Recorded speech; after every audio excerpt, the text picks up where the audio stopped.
آسانی کے ساتھ نمٹا دے گا۔ ومن صلی ثمانیا کتب اللہ لہ من القانتین، اور جو شخص چاشت کی 8 رکعت کو پڑھے اللہ تبارک و تعالی اسے قانتین میں لکھیں گے۔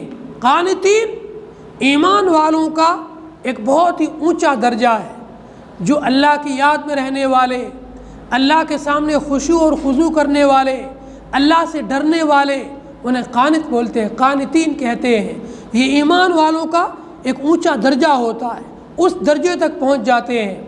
ومن صلی 12 اور جو شخص 12 رکعت کو پڑھ لے، بن اللہ لہ بیتا فی الجنہ، اللہ تبارک و تعالی اس کے لیے جنت کے اندر ایک محل کو تیار کرتے ہیں۔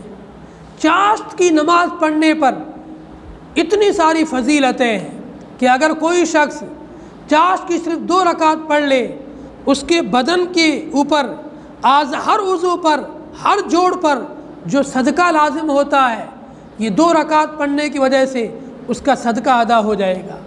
اور کوئی 12 رکعت پڑھ لے، اللہ تعالیٰ اس کے لیے جنت کے اندر ایک محل بنا دیتے ہیں۔ ہم ان فضائل کو سامنے رکھتے ہوئے چاشت کی نماز کا اہتمام کریں۔ اللہ تعالیٰ تمام ایمان والوں کو عمل کی توفیق عطا فرمائے اور فرائض کی پابندی کے ساتھ نوافل کے اندر وافر حصہ اور کثرت کے ساتھ نوافل پڑھنے کی توفیق عطا فرمائے۔ السلام علیکم ورحمۃ اللہ وبرکاتہ۔